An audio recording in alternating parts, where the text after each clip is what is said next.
What if artificial intelligence could eventually do every task a human can do, from writing complex code to running physical robots? Would the economy explode overnight, or would hidden bottlenecks slow everything down? Silicon Valley expects a massive acceleration in growth. This scenario envisions billions of virtual AI workers driving scientific discovery at speeds humans can't match. The alternative is that AI becomes a normal technology. In this future, the economy continues its historical trend of steady, non-explosive progress, much like it did after the introduction of the semiconductor. Reconciling these views requires looking at the tension between tech-driven optimism and economic history. While the potential for speed is there, history suggests it takes decades for even the most powerful tools to reshape the world. This chart shows the U.S. living standard over 150 years. The line stays incredibly consistent, rising roughly 2% per year. This growth persisted even as we invented electricity, planes, and the internet. These technologies didn't cause the line to spike vertically. We see the same pattern with early automation. This 19th century power loom transformed the textile industry, yet it did not immediately break the economy out of its steady growth barrier. Professor Chad Jones argues that these inventions didn't make growth explode instantly. Instead, they acted as sustainers, preventing the economy from slowing down as older technologies ran out of steam. Major inventions change the way we live, but historically, they prevent stagnation rather than triggering an immediate explosion. This suggests a persistent barrier is holding the economy back.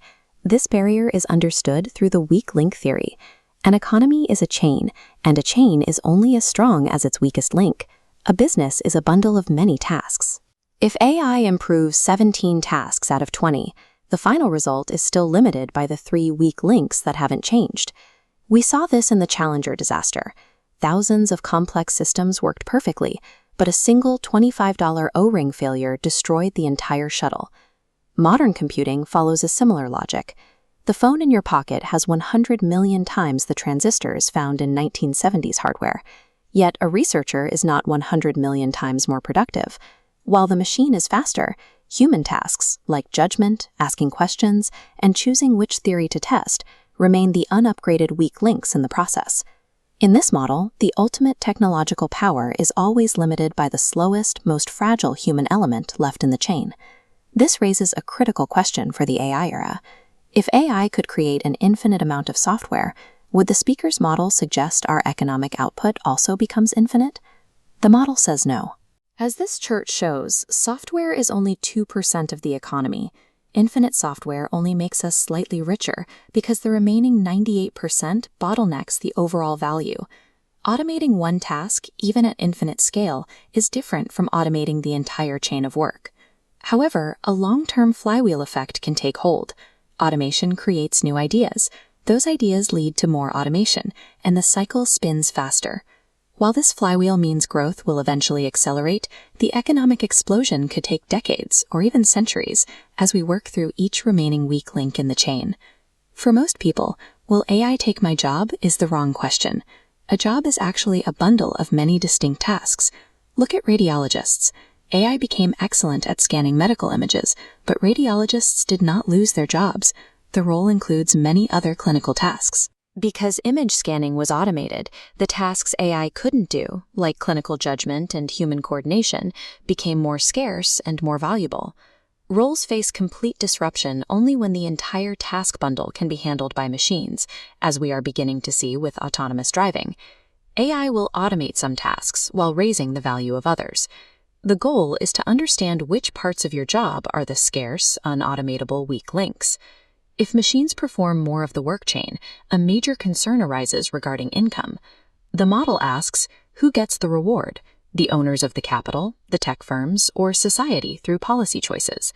The outcome depends on ownership and how we choose to manage scarcity through redistribution and policy. The weak link theory also points to a serious downside, the asymmetry of risk. AI's benefits arrive slowly because every link in the chain must be improved. But catastrophic risks can happen instantly because breaking just one single link can damage an entire fragile system. AI may take decades to make our economy more productive, but it can make our cybersecurity or infrastructure fragile much sooner. There are three immediate takeaways. First, do not expect an instant economic explosion. Second, do not dismiss AI as just another tool. And third, identify the weak links in your own work that remain scarce. Finally, we must prepare for systemic risks before the full economic benefits arrive.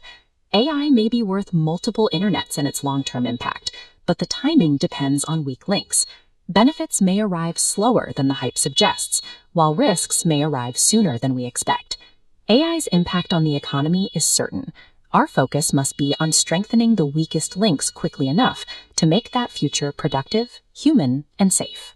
The economic future of AI is a race between technological acceleration, systemic bottlenecks, and human judgment.